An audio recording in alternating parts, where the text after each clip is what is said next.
கோவை மாநகராட்சி தனது 32 நகர்ப்புற ஆரம்ப சுகாதார நிலையங்களில் உப்பு சர்க்கரை கரைசல் மையங்களை அமைக்க திட்டமிட்டுள்ளது.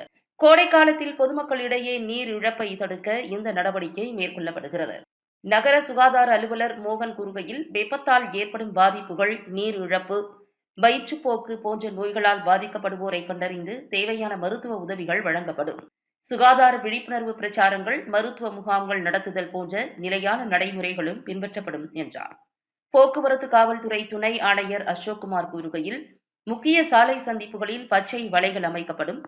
மார்ச் முதல் வாரத்திற்குள் சத்தி சாலை மற்றும் துடியலூர் மேட்டுப்பாளையம் சாலையில் இப்பணிகள் முடிக்கப்படும். தேர்ந்தெடுக்கப்பட்ட இடங்களில் தண்ணீர் பந்தல்கள் அமைக்கப்படும் என்றார். போக்குவரத்து காவலர்களுக்கு மோர் மற்றும் குடிநீர் வழங்கப்படும். கண்ணாடிகள் வழங்க பரிந்துரை செய்யப்பட்டுள்ளது.